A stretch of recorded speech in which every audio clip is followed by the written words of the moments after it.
E aí, gente, como vocês estão de carnaval, eu queria aproveitar esse momento para falar do carnaval aí do Apocalipse e sugerir para vocês assistirem na Netflix um filme imperdível que chama Messias. Vou dar spoiler aqui, então quem não quer spoiler, para de assistir o vídeo. O filme tem o nome Messias, foi cancelado após a primeira temporada e o motivo do cancelamento é super histórias secretas, né? E eu que gosto de pesquisar religiões, achei super interessante. Ele é um filme que promove a gente pensar muito sobre a temática que eles trazem. Num primeiro momento, você tem a impressão de que o personagem principal, acho que é Paim o nome dele, que é o Al-Maciá, é o Messias. Ele se comporta, ele nasceu na Síria, ele é filho de um judeu com uma cristã, ele chega em Israel como um refugiado da Síria e, num primeiro momento, né, ele se comporta de um jeito que a gente imagina que Jesus se comportaria se ele voltasse. E as pessoas começam, é muito interessante a reflexão da gente pensar assim, poxa, se Jesus voltasse hoje, como ele seria tratado, né, pelas religiões institucionalizadas, pelos religiosos, pelos políticos, pela CIA, pelo FBI, por Israel. Então, assim, a gente começa a fazer toda essa reflexão e tem muito das redes sociais, como as redes sociais se comportam na disseminação da informação. Então, spoiler, tá? Ele anda sobre as águas. E as pessoas falam, isso é fake, isso é vídeo, isso aí qualquer um faz, é ilusionismo, né? Mas milhões de pessoas assistiram ele andando sobre as águas, né? E opa, tá passando aqui um carro, eu não tô em casa, não tô no estúdio em casa, tô viajando. E as pessoas começam, os haters, e como é que as pessoas, quando começa a aumentar os milagres, o maravilhoso, o surpreendente, né? Aquilo que foge às leis da física, como que as pessoas começam a reagir, como que as pessoas começam a achar, bom, é o Apocalipse, né? Ele chegou ao Apocalipse. Então, assim, e aí o barco vai e tem todas essas reflexões interessantes, mas lá pelas tantas, esse é o grande spoiler, gente. Eu comecei a pensar, cara, ele não é o Messias, ele é o anticristo. Ele é o Dajjal, né? Porque é uma coisa muito interessante, ele envolve um pouco da teologia islâmica também. Para quem não sabe, né, os muçulmanos, e aí se alguém muçulmano estiver assistindo e quiser acrescentar alguma coisa aqui, eles acreditam que Jesus era um profeta, mas que ele voltaria no fim dos tempos como Issa, que seria o Messias que salvaria também os islâmicos. Mas antes dele viria o Dajjal, que seria o anticristo que enganaria todo mundo, assim como tem no Apocalipse na Bíblia, e assim, e também as três grandes religiões esperam o Messias, né? Os judeus não acreditam que Jesus era o Messias, mas esperam a volta do Messias no Apocalipse e tal. Então, a gente tem essa expectativa de que aquele cara fazendo milagres, três grandes momentos para refletir. Se você vai assistir, volta aqui depois para refletir comigo, né? Em que é muito interessante como ele coloca que ele não seria o Messias. E é uma coisa que depois caiu minha ficha. Primeiro que quando ele vai falar com o presidente dos Estados Unidos, ele fala que ele tem que retirar todas as tropas dele do mundo, se ele quiser ver 1000 anos de paz. Ele vai ter que tirar todas as tropas dele, não vai poder sobrar nenhuma.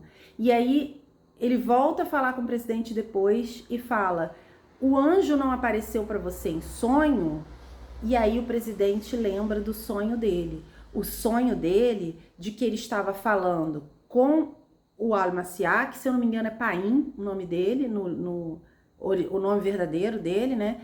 E ele sonha que o Paim tá falando com ele que vai haver uma inundação. Enquanto ele fala com ele, os pés do presidente enchem de água. Quando ele acorda, tem uma inundação em Miami.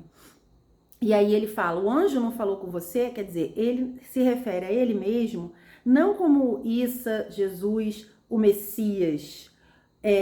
Ele se refere a ele mesmo como o anjo. Jesus nunca se referiu a ele mesmo como o anjo. O Messias do judaísmo não é um anjo. Issa, para os islâmicos, não é um anjo, né? É o Messias. É o retorno de Jesus como Messias. Então, quem é esse anjo? Quer dizer, qual é o anjo que a gente conhece na mitologia judaico-cristã? É o da islâmica, né? É o Dajjal, é o anticristo. Eu não gosto de falar esses nomes, gente, mas assim, todo mundo sabe quem é o anjo caído, né? A outra coisa muito interessante é que tem uma hora que ele vai usar uma família, né, que vai ajudar ele e tal, vai se amparar nessa família. Tem 2 momentos com essa família muito marcantes. Primeiro que é o pai, a mãe e uma filha. A mãe fala, eu não acredito em você, por que você escolheu nossa família? E ele fala assim, pela fé de vocês. Aí você fala, pô, ninguém tem fé nessa família. O pai é um religioso com ego maior do que ele, com conflito com a fé. A menina não acreditava em nada, a mãe não tem fé em nada também. Que fé, né? Claro que Jesus encontrou várias pessoas que não tinham fé, mas essas pessoas foram transformadas. Ele não falou para essas pessoas, eu estou aqui porque vocês têm fé. Aí eu falei, que fé? Fé no ego? Fé na religiosidade? Fé no quê, né? Não é fé em Deus. E num outro momento em que ele tá com esse religioso, né? Que o religioso tá querendo chamar ele para falar num programa de televisão, não sei o quê. Ele vira e fala assim, você é Deus. E aí o pai vira para ele e fala assim, se você acredita nisso, ajoelha agora. E aí ele não ajoelha. E aí, quer dizer, ele fala, aí o pai fala, nem você acredita que eu sou Deus. Então, talvez essa seja uma das cenas mais interessantes, que você fala assim, pô, o pastor religioso, o cara super tá no ego o tempo todo, e ele se revolta contra a religião e queima a igreja. Porque em nenhum momento o cara que não tem uma visão espiritual da religião consegue se tocar que ele não tá diante do Espírito Santo, ele não tá diante de Jesus. Porque ele tá tão no ego que ele tá vendo só o que ele quer daquela situação. Então o filme é tão interessante, porque são tantas camadas que ele te permite, assim, refletir sobre essa trama aí que a gente vive, né, que a gente tem, é um assunto que tá muito em voga, né, nas narrativas todas. A gente tá no tempo das dores, Apocalipse, até no Carnaval, isso se levanta, é uma narrativa atual agora, né, e essa narrativa trouxe tantas possibilidades de reflexão sobre isso, tão interessantes. Eu recomendo a ver. Por que não foi renovado? Olha que coisa sinistra, né? A Netflix não fala que é porque teve pouca audiência. Normalmente, quando eles não renovam por falta de audiência, eles falam que não teve audiência. Eles falam que não foi renovado porque eles não se sentiram confortáveis. Teve um movimento muito grande na internet de pessoas religiosas, tanto cristãs quanto islâmicas, de dizer que aquele era o novo programa do mal da Netflix e tal, mas eu acho que é porque eles não entenderam que eles não estavam colocando aquele cara como Messias, mas sim como anticristo. Gente, eu vou trocar de mão que eu não tô gravando em casa, não tô sem nada, eu tô aqui segurando o telefone. E eu acho que, mas não é essa a razão, a própria Netflix respondeu no Twitter, né, a razão é que quando eles prendem o Paim e um monte de refugiados e imigrantes ilegais que estão ali com ele, que foram atrás dele, eles colocam num centro de detenção, que são gaiolas, em que as pessoas estão em situações horríveis.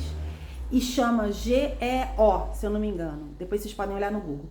E esse GEO é de verdade uma empresa que oferece prisões internacionais, acho que só para os Estados Unidos, não tenho certeza se para outros países também, mas fora dos Estados Unidos e dentro dos Estados Unidos, mas prisões pelo mundo, né? Eles são servidores de prisão. E aí a GEO vai processar a Netflix porque aparece Centro GEO, e eles dizem o seguinte, que é muito engraçado, gente, que eles dizem que aquilo ali é uma difamação, é uma calúnia, porque eles não são esse tipo de prisão que a pessoa fica numa gaiola, ali maltratada. E aí vem uma descrição, né, que eu não sei se é verdadeira ou falsa, mas por tudo que eu já vi que acontece com o imigrante, não me parece real a descrição deles dos centros prisionais dele. Porque a descrição que eu li contestando o que a Netflix mostrou é quase como se fosse um hotel, que eles oferecem biblioteca, ar-condicionado, refeições, pátio, que as pessoas não ficam em gaiolas. Imagina um refugiado quase que pedindo para ficar lá, né? Do que em vez de ficar ao ar livre, ao relento, num deserto, numa floresta, né?